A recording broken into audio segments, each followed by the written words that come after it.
Hi everyone, it's me. For those of you who don't know me, my name is Alanna and I'm a Canadian, but I have been living here in the UK for a long time. I get asked constantly when British people find out that I am a Canadian living here and they're like, oh, which one do you prefer, Canada or the UK? And it's actually a really difficult question to answer. So I wanted to reflect on my 22 years living in Canada versus my nearly 8 years living in the UK. Pros, cons, which do I resonate with more? And obviously this whole discussion is just my own experiences, okay? This is just what I've learned, things from my everyday life.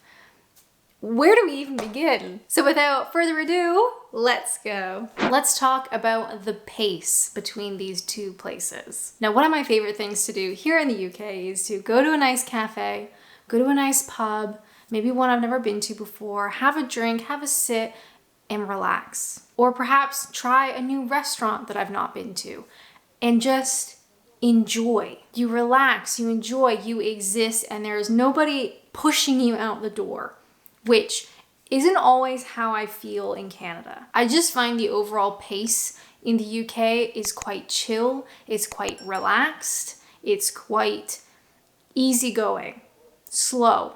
I like it. Obviously, this is not the case for every place in Canada. There are places that know what chill means, but I do find like you go out to dinner in Ontario, you sit down, you order, you eat, you pay, and you get out. And you're really not meant to hang around. It's just something that I have noticed over the years as someone who loves to eat and loves to try new cafes. You know, you can just sit and you can stay. You can chill.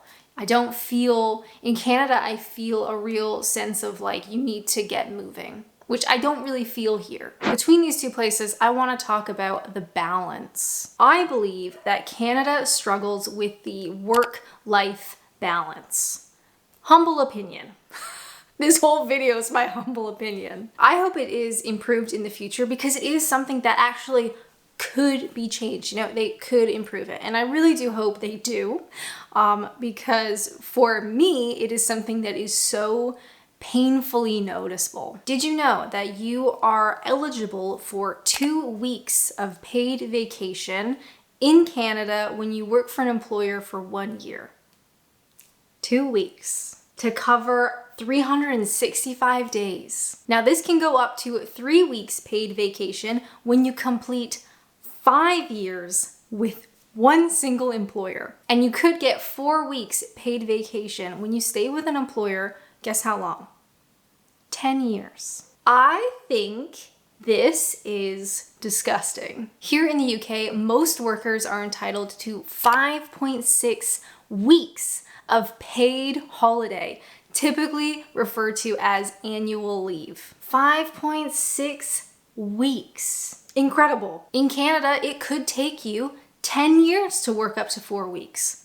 Again, disgusting. So one of the things that I really struggle with in the idea of moving back to Canada, in the idea of going back home, getting a new job, like starting over again in my home, Ontario, Canada, that really bothers me. Because I do think having adequate vacation time, holiday time, annual leave, even if you don't go anywhere, like maybe you're trying to save money, you're gonna have a staycation, but you have that time for you away from work. America is even worse for this kind of stuff. And I know there are other factors that go towards, you know, a work-life balance and having like an appropriate balance in life.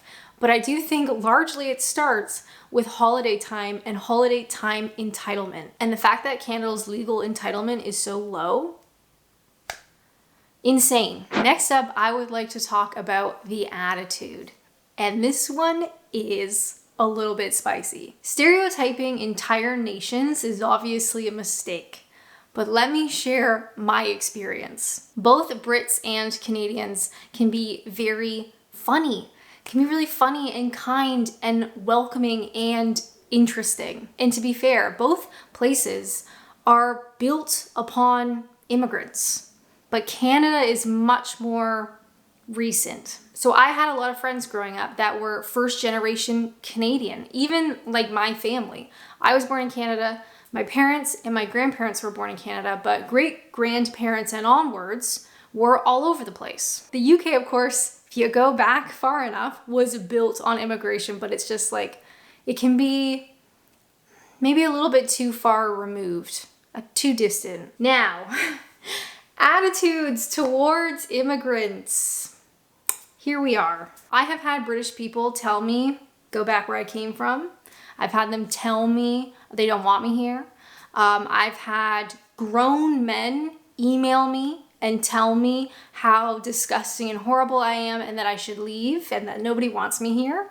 The other day, I actually had teenagers shout at me, "F***ing Yanks." But the Canadian me, I couldn't bring myself to correct them that I'm actually Canadian. Of course, anti-immigrant attitudes exist in Canada, but I feel like we are so recent. Like there's such a connection to immigrants because a lot of us still are in Canada. But I will just say there is a very loud minority, one would hope, of British people who hate immigrants and will happily tell you so. It can be tough when I have gone through so much to live here and I have fought to be here and I love it here. This is my second home. You know, I've been here for a long time and I would like to stay here for a long time. And it is kind of like, not heartbreaking, but it's upsetting when British people turn to you and say, well, we don't even want you here.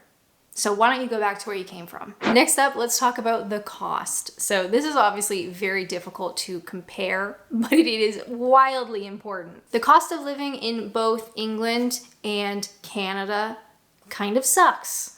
Not everywhere, but it is difficult. Buying a home here in Kent is where I have lived in England. This is my home base. This is my second home. Buying a house here sucks. But to be fair, buying a house in Southern Ontario, where I'm from, also sucks. In both countries, the advice is basically to go someplace else. So when people hear that I'm in Kent, they're like, oh my God, you need to move up to the north of England. Things are cheaper, homes are cheaper. It's like, okay, I don't know anybody up there. I don't have anything up there, but I could relocate again, I guess. Same thing with Ontario. Southern Ontario, the advice is basically go more and more rural. So you're going more and more out into the countryside where it is cheaper and there is nothing. So for comparison, I was trying to find like 2 cities that we could look at. So I'm from Southern Ontario. Ontario is a province. Kent is kind of like its own province, but within both areas,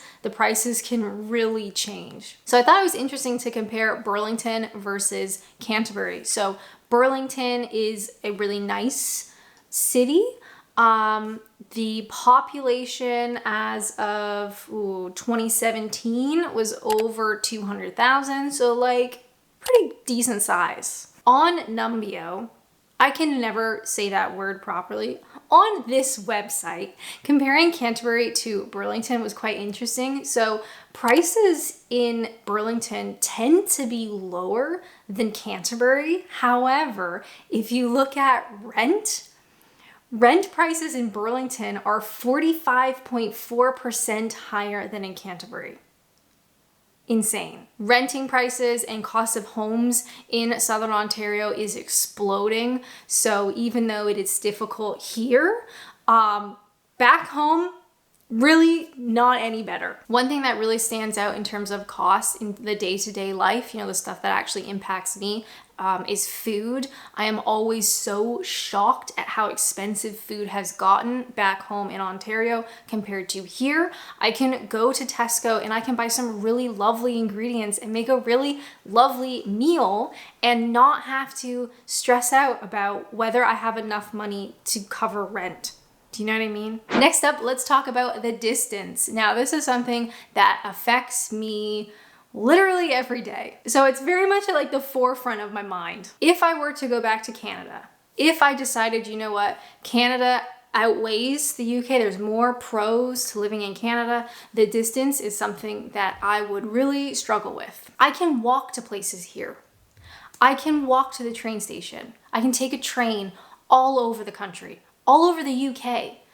I could walk to a grocery store or a cafe or a post office or multiple bus stops. Those buses could take me all over the place. None of that I can do back home. You cannot live in 99% of Canada without a car. To not have a car, to not have the money to have a car or put in the time to get a license, to not have a car is so unbelievably isolating, because other than living in a giant city like Toronto, you must have a car. So it is something that I am very grateful for here. I sold my car back in 2020 and I have gotten around with public transport. No, I can't get everywhere. And yes, sometimes buying expensive train tickets kind of breaks my heart.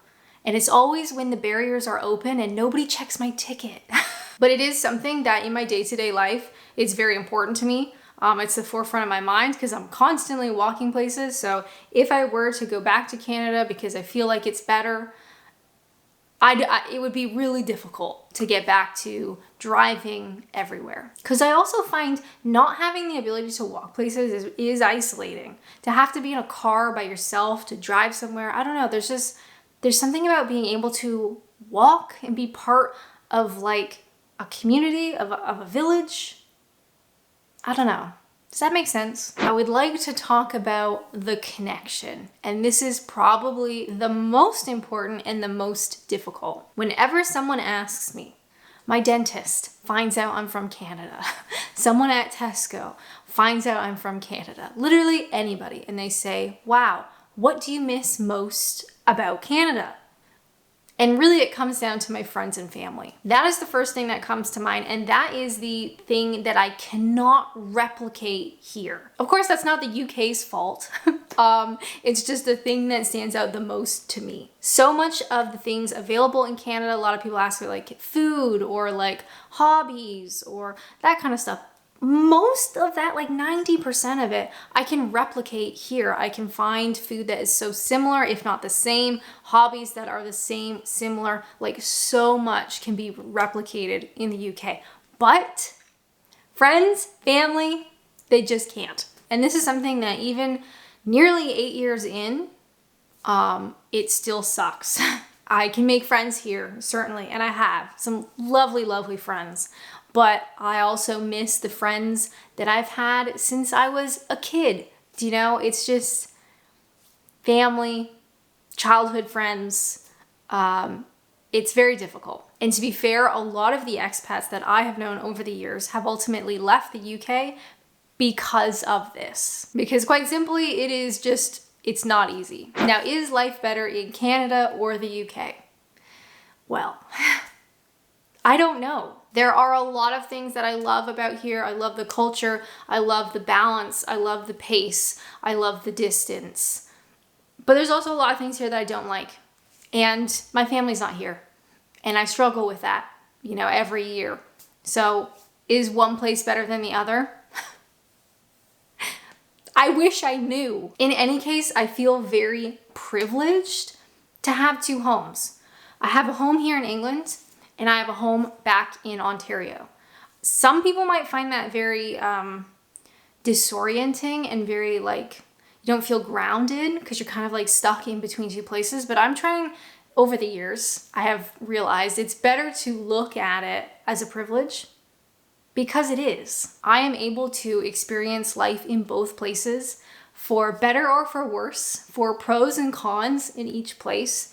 And my life is improved because of it. Even though it's not easy, it's still a privilege. Now, I love learning about British culture, and one of the ways to do that is very fun is through TV. So if you want to watch more content, definitely check out this one where I try to figure out what Blue Peter is. But as always, thank you guys so much for watching, and until next time, bye!